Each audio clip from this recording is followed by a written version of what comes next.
Yo, salut, c'est David. Aujourd'hui, on va voir l'API de JSON Parse et JSON Stringify un peu en profondeur.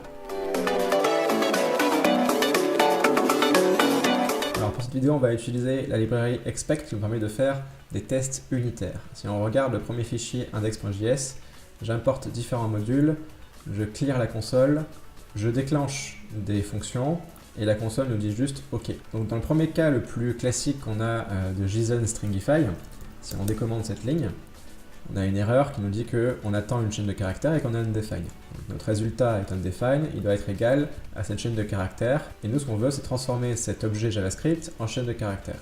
Jusqu'ici, rien de plus simple, on utilise JSON Stringify avec l'input et on a notre objet transformé en chaîne de caractères. Maintenant, si on utilise une chaîne de caractères string template avec deux espaces au début et qu'on cherche à la stringifier, en exécutant notre test unitaire, on voit bien que ça ne marche pas. Notre expect reçoit cette chaîne de caractères, or il attend une chaîne de caractères avec deux espaces. Notre objet, peu importe si on met un retour à la ligne ou des espaces, il sera toujours sur une seule ligne. C'est là qu'on va utiliser le troisième paramètre de Stringify, qui est le nombre d'espaces. Le paramètre espace va prendre notre objet JavaScript en input et transformer chaque début de chaque propriété avec un espace. Donc là, si notre chaîne de caractères a deux espaces, on va spécifier deux espaces. Ce qui va transformer la chaîne de caractères avec deux espaces au début. Et on peut très bien marquer 4 espaces. Et là, on voit bien qu'il y a bien 4 espaces ou un seul espace. Là, il y aura bien un espace. Ou bien, on peut même définir une tabulation. Et là, il y a bien une tabulation. Ou remplacer avec n'importe quel type de chaîne de caractères. Si je veux marquer sushi, on aura sushi à la place de l'espace. Pour résoudre notre test unitaire, on marque deux espaces et lors de la stérilisation, notre objet aura deux espaces devant la propriété name. Un autre cas qui nous intéresse, c'est lorsque une propriété a un objet. Un objet, comme là un objet date. Si on regarde dans la console ce que donne notre objet date et qu'on lui demande de se mettre en JSON, la chaîne de caractères qu'on reçoit est celle par défaut, exécutée par l'objet date. Alors nous, ce qu'on veut, c'est pas toutes ces chaînes de caractères, c'est juste le début. C'est là qu'on va utiliser le deuxième paramètre de la fonction Stringify, qui est une fonction qui s'appelle replacer. Replacer est une fonction qui a besoin d'une clé et d'une valeur. Donc on va écrire notre fonction replacer qui value. On va la rajouter en deuxième paramètre. On va exécuter notre test, qui va bien évidemment échouer. Le but de la fonction replacer, c'est qu'elle va être exécutée lors de la sérialisation de l'objet JavaScript et qu'on peut nous-mêmes définir une personnalisation sur la manière dont une propriété, avec sa valeur, va être transformée dans une autre valeur. Alors pour ça, on doit utiliser le contexte de la fonction replacer. Vous avez vu, c'est pas une fonction fléchée, mais c'est une fonction régulière. Tout simplement parce que le this de cette fonction, qui va être exécuté dans JSON Stringify, le this sera l'objet input et key value seront les valeurs sérialisées. Donc ici, si on veut par exemple transformer l'objet updateDate, on va utiliser this de la clé. Si c'est une instance de l'objet date, alors on va retourner une valeur qui va être substring et on va récupérer les 10 premiers caractères. Sinon, dans tous les cas, on renvoie la valeur. De là, notre test unitaire est satisfait parce qu'on a transformé la propriété updateDate, qui était un objet date, dans la chaîne de caractères qu'on souhaitait obtenir. Dans la situation suivante, quand on a un tableau, par exemple, avec des objets à l'intérieur, avec plusieurs propriétés, mais qu'on attend en sortie un JSON, qui est un tableau, avec des objets à l'intérieur, mais où le nombre de propriétés n'est pas du tout identique à ce qu'on a ici sur input. On veut extraire ID, name, mais pas rate. Pour ça, le deuxième paramètre de la fonction Stringify, le replacer, nous permet aussi de définir un tableau. Et si on définit le nom des propriétés qu'on souhaite extraire, qu'on exécute notre test unitaire, la condition est satisfaite. Stringify va prendre l'objet input, qui est un tableau, utiliser le tableau replacer avec le nom des propriétés qu'on cherche à extraire, et il va les extraire. Maintenant, qu'est-ce qui se passe si on veut faire la même chose sur un objet ? Sur un objet, par exemple avec l'objet input, si on cherche à le stringifier, il ne va absolument pas correspondre à ce qu'on attend comme résultat.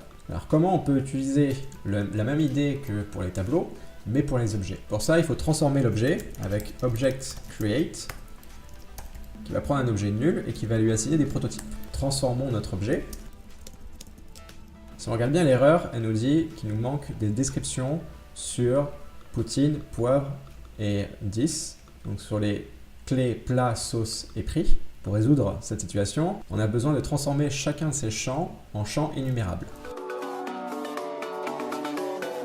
On transforme notre objet input en objet qui a des propriétés qui sont énumérables, notre erreur disparaît immédiatement. Mais on a une autre erreur, notre test n'est pas satisfait. C'est là où on doit enlever les propriétés énumérables qu'on ne souhaite pas extraire de cet objet. Cette situation nous montre donc que si on transforme un objet avec des propriétés énumérables, donc énumérable true et true, lors de la stérilisation, vu qu'il s'agit d'un objet maintenant qui a des propriétés énumérables, il va pouvoir extraire les clés et les valeurs dont on a besoin. Dans la dernière situation, si on a un objet qui a différentes propriétés, mais que lors de la stérilisation, un de ces champs est transformé, donc il est muté, il faut utiliser la fonction toJSON sur l'objet qui est ciblé. Donc on écrit notre fonction. Cette fonction doit retourner un autre objet qui va remplacer la valeur de l'objet qui utilise cette fonction. En l'occurrence, on va utiliser surnom. La fonction toJSON va nous permettre de faire une mutation sur la propriété objet qui est ciblée en utilisant le contexte de cet objet. Donc là, on peut utiliser this menu, this qui correspond à cet objet, this spicy, s'il est spicy, alors ça sera épicé ou légère. Si on exécute notre test, il est complètement satisfait parce que du coup notre objet input a été transformé dans cette chaîne de caractères avec la propriété name qui a été mutée via la fonction toJSON. Maintenant, si on jette un œil à la fonction JSON_parse, avec le même cas avec expect, l'usage basique de JSON_parse est de prendre un objet d'input, qui est une chaîne de caractères, qu'on veut transformer en objet JavaScript,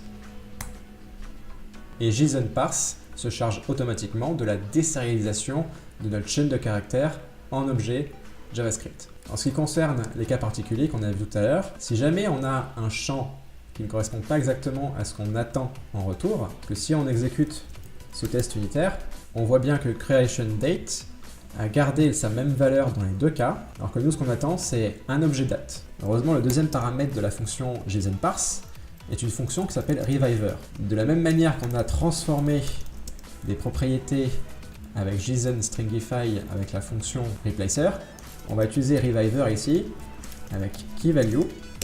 Si la clé égale creationDate, alors on retourne un objet date avec la valeur. Et dans tous les autres cas, on returne juste la valeur. Notre test unitaire est donc maintenant satisfait parce qu'on a transformé cette propriété avec cette valeur en un objet date. Maintenant, JSON_parse et JSON_stringify n'ont aucun secret pour vous.